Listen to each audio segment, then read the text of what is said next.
Anong mensahe ang kailangang marinig ng mga Virgo sa period na to?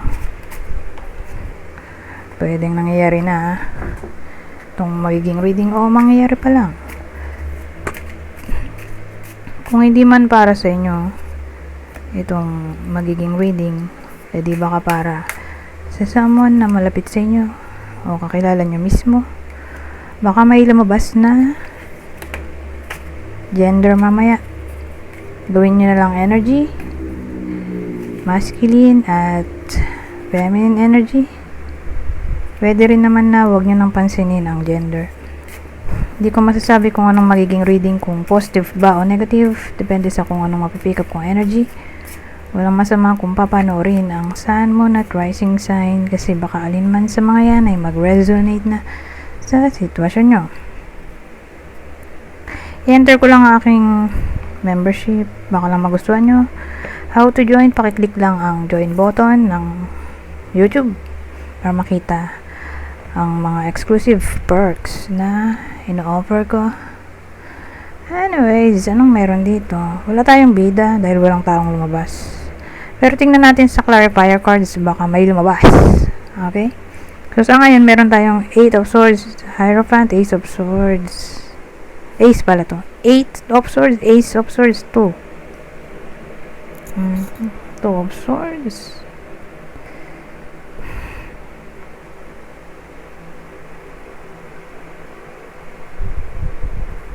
Bakit gano'n? Ganda sana ito, pero maging 2. Ano kaya itong Hierophant na to?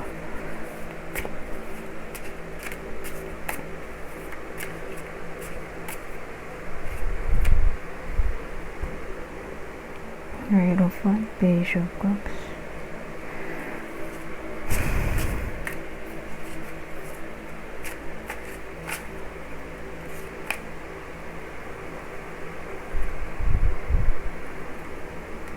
Baka dalawa eh.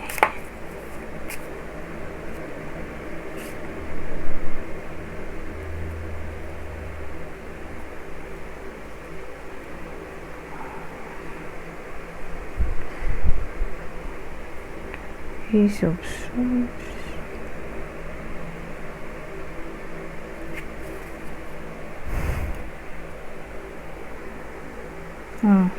Pero wait lang.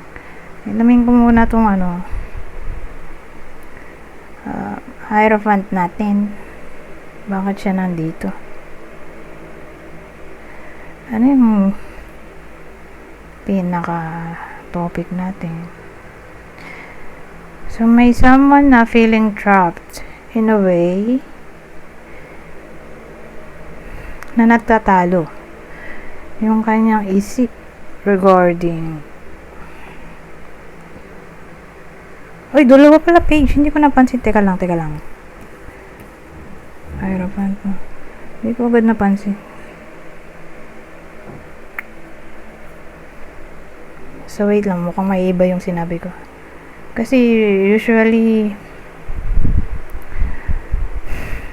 kapag may umuulit ba na card, pay attention ako sa mga yon.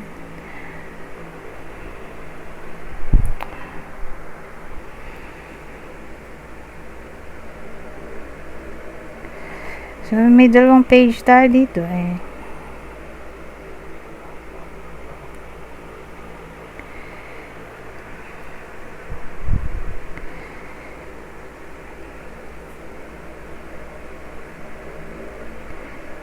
May someone na sabihin natin nagiging immature kasi dalawang page eh. Immature sa way of thinking. So sabihin natin yung Hierophant naging belief.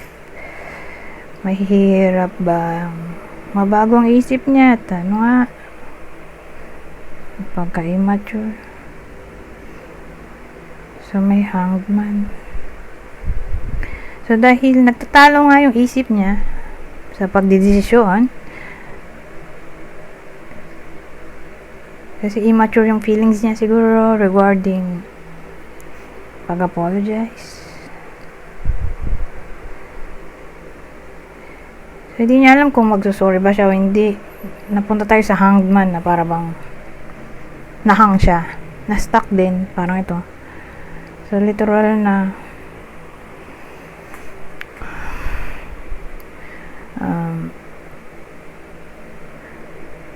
wala siyang ginagawa. Naghihintay lang siya.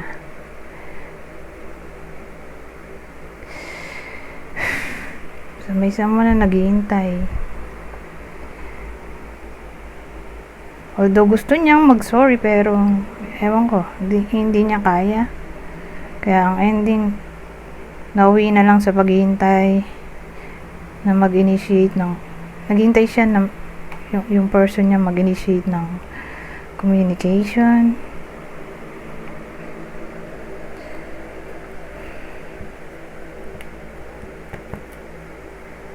Ano kayang ginawa nito?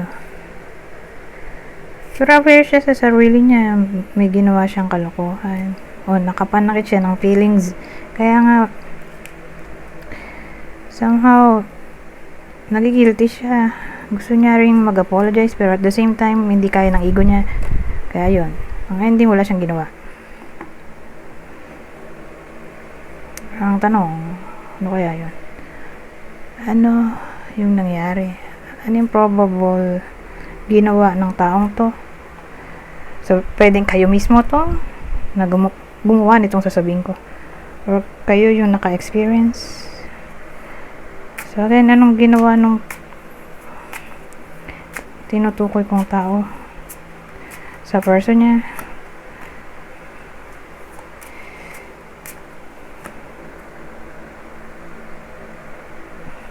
Alright.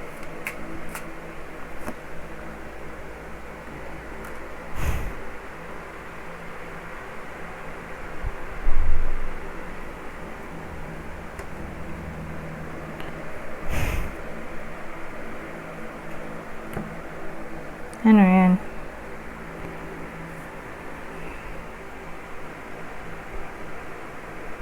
Teka nga, dagdagan natin ng isa. Parang bitin eh. Kasi itong dalawa almost the same.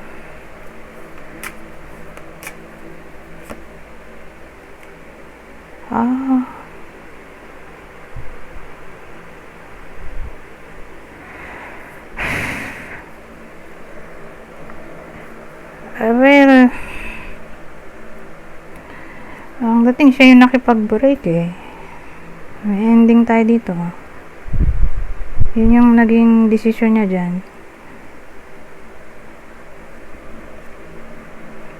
Kasi, more like, may nagustuhan siyang iba at may mga flowers, umulit yung flowers, rose. Ito, bouquet. May siguro, unexpected na pangyayari. At yun na-fall in love siya sa ibang tao. Ano ba yan? Kasi ito magmumukha na tong seduction eh.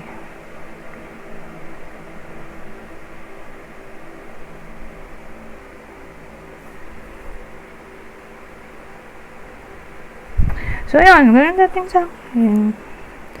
Whether confirmed na naging sila or nakipag-break siya kasi gusto niyang ligawan yung nagugustuhan niya. So, yun.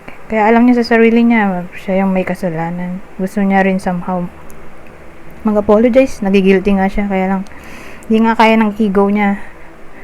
Kaya ang ending, wala siyang ginawa. Hihintay lang siya. Na-communicate siya or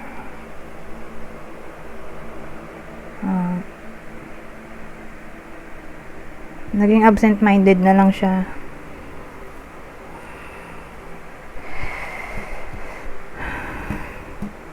So, yun ang dating sa akin.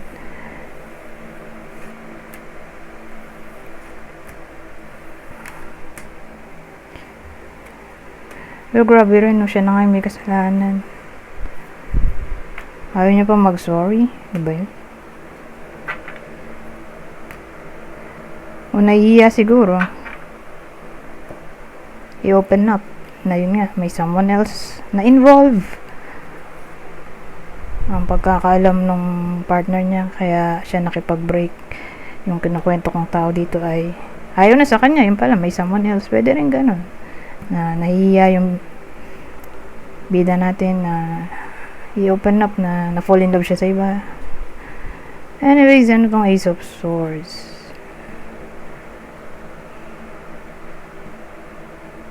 Oh well,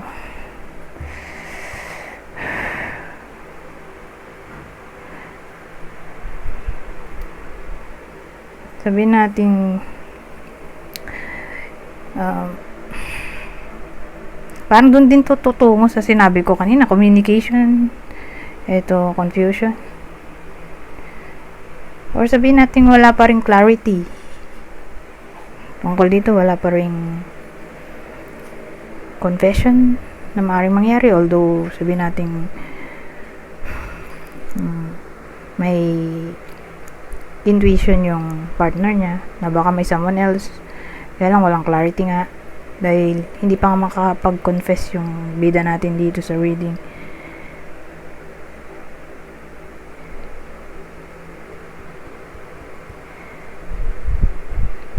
So ano nangyari dito? Kasi 2 of Swords eh. So more like walang action, walang communication,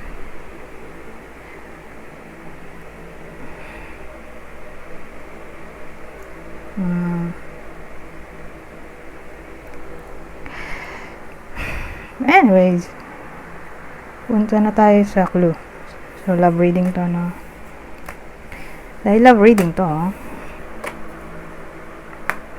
maglalagay tayo ng clue. Pero wait lang, ayusin ko lang to. Sandali. Ano yung ginamit ko kanina? Baka mulit.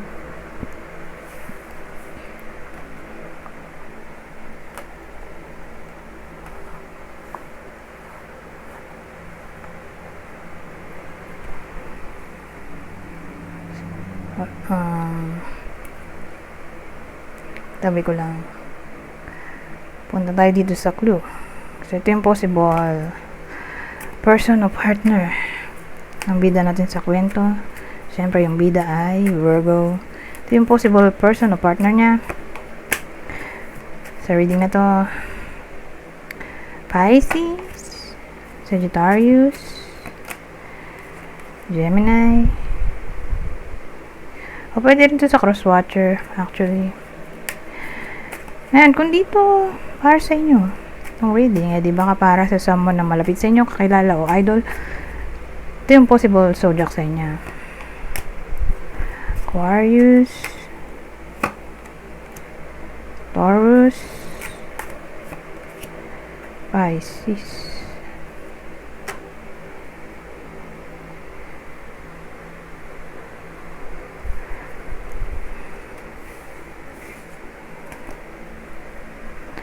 May isa pa tayong clue. Same instruction. Kunin nyo lang yung clue na sa tingin nyo fit sa sitwasyon nyo o sa kakilala nyo. So yung clue natin pwedeng tumama sa inyo, sa person nyo, kakilala o idol. So may someone na may tattoo, mataba,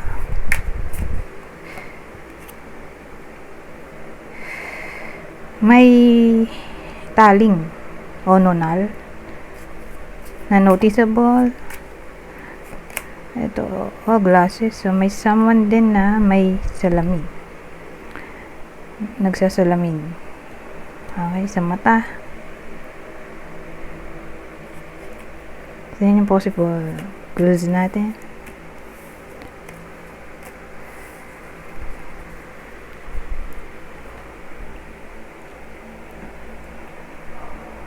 Ngayon, dito naman tayo sa isa pang deck.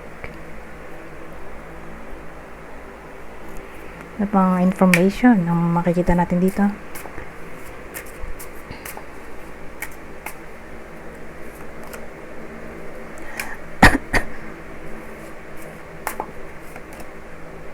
Parehong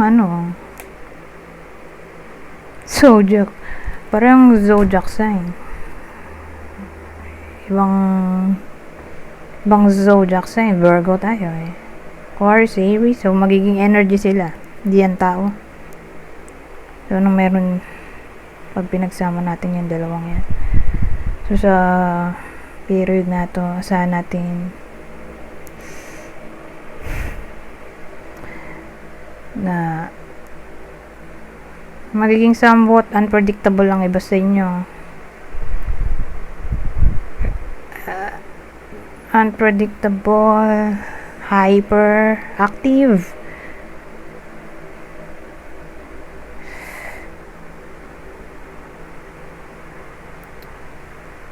Baka makahiligan nila ang anything na kakaiba, unique ba sa period na to, o baka maging somewhat friendly yung iba sa inyo sa period na to. Pwede rin, o pwede rin yung energy nyo ay mapunta sa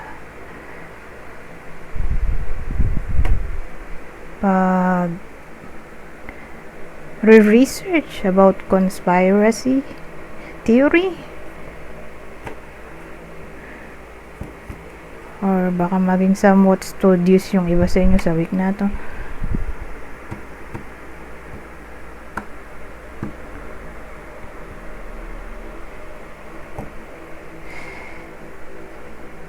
So yun, sana rin natin medyo may pagka rebel, 'di ba? Ganun eh.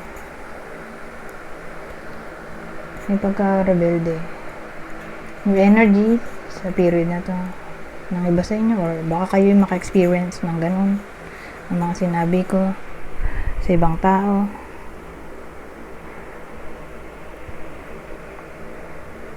Pero dito kakaiba yung confidence, oh.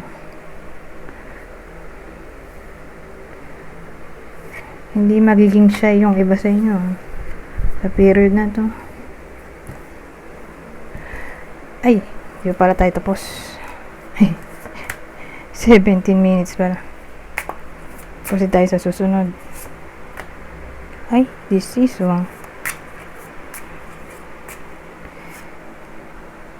Pisces. May kakilala kayo o malapit sa buhay nyo na Pisces na baka magkasakit. Kung may sakit na yan, hindi pa yan gagaling sa period na to, pero sa period lang na to. Kasi may disease, either magkakasakit pa lang or may sakit na, pero hindi pa siya gagaling sa period na to. Pero again, sa period lang na to.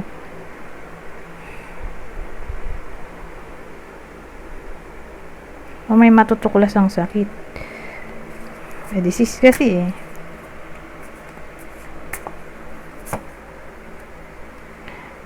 Anyways, Cancer. Meron dyan. Well, may someone, probably Cancer, nakakilala nyo. Person nyo kakilala o ewan ko sino to.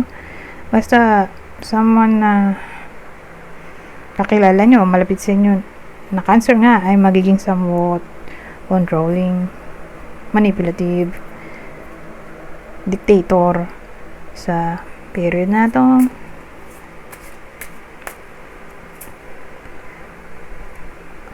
Ngayon, may simbahan tayo. Anong meron dito?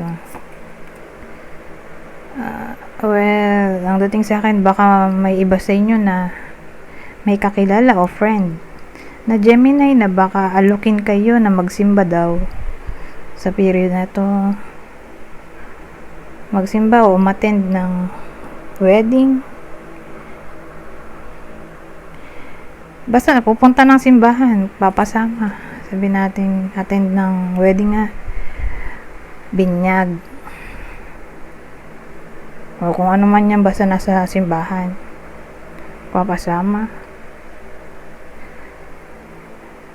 Or kung di man literally magpapasama yung Gemini sa iba sa inyo. O baka kayo yung magpapasama sa Gemini para pumunta dun sa simbahan. Sabihin natin religion to. o spirituality. So, yung mga sinabi kong yun, kung baga, ma-open kayo sa mga topic na yun dahil dito sa Gemini na to, nakakilala nyo.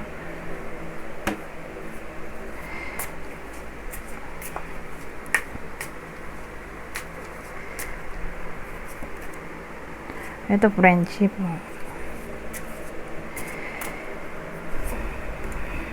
Ito maganda. Maganda in a way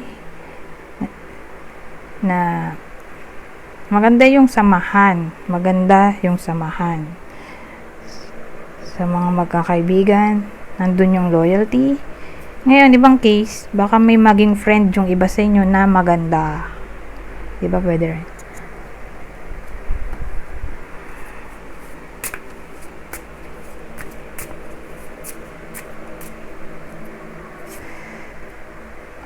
Honor.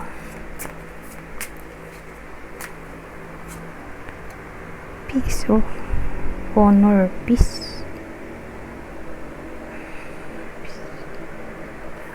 I-respect ang peace. So, more like, sabihin natin may someone na magre-respect ng boundaries ng iba sa inyo para sa peace of mind.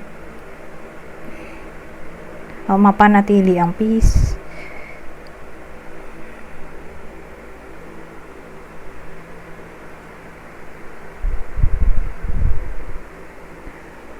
O baka ano to, maggagawad ng reconciliation. Pwede rin. Either may someone na makikipagbati sa iba sa inyo or pagbabatiin yung iba sa inyo at ang kaaway nila. Okay? Nang kakilala nila. So, may kakilala kayo na pagbabatiin kayo at ang kaaway nyo. Pwede rin ganon. For the sake of peace.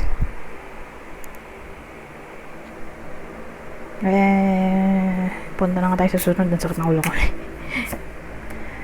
Support. Ano yun? Support water. Conserve water. Inisip ko. In-advise sa period na to na mag-conserve ng water.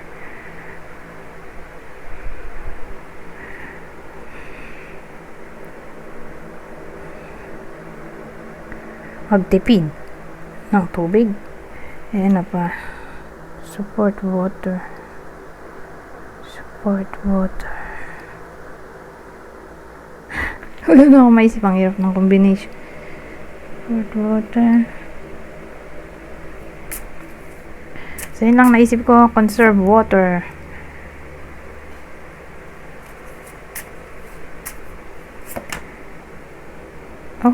Eto, litigation, inheritance. So, mukhang may paglilitis na maaaring mangyari tungkol sa pamana.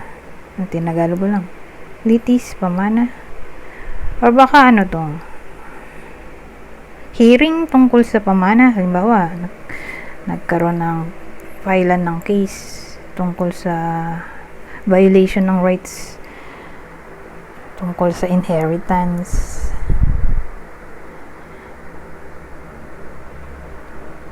Kung baga may processing na sa period na to, may balita na sa period na to.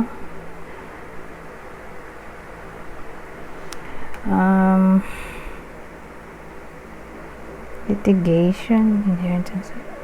Ewan ko, ang dating may parang information regarding inheritance nga eh. Baka mag-aasikaso yung iba sa inyo ng inheritance. Sa period na to, halimbawa, lupa. Magpapa-measure ng lupa. Papatitulo ng lupa. Mag-aasikaso na ba? Ngayon, kung di man literally tumama sa inyo yung mga sinabi ko, edi baka mabalitaan nyo yung mga yon, yung mga pinagsasabi ko. sa ibang tao. Sa kanila pala tumama yung reading. Kasi pwede rin vice versa yung reading eh.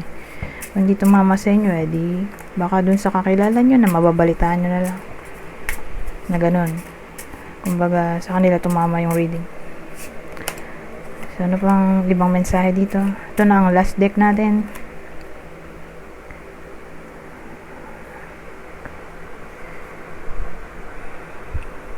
Purging.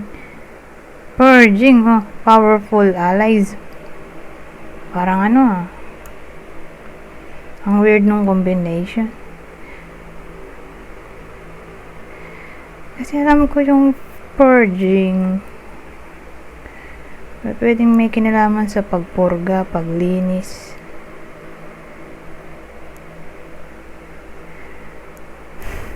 Ilinisin yung mga kaibigan. Ano ba yun? Mga powerful allies. Siguro,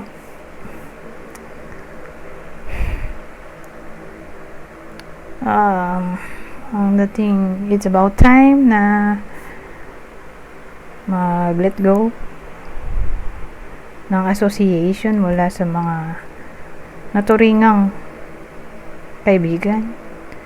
Lalo na kung alam nila sa sarili nila na napapahamak sila or sabihin natin parang wala nang connection. Ganun. Parang pag let go to eh. Let go sa mga kaibigan na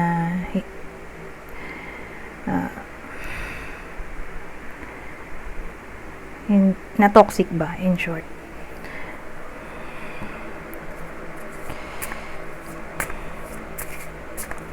Anyways, ito ang last spread natin. Receptivity, playfulness. So, sa part na to, walang masama na pasayahin ang inner child. Yung inner child natin.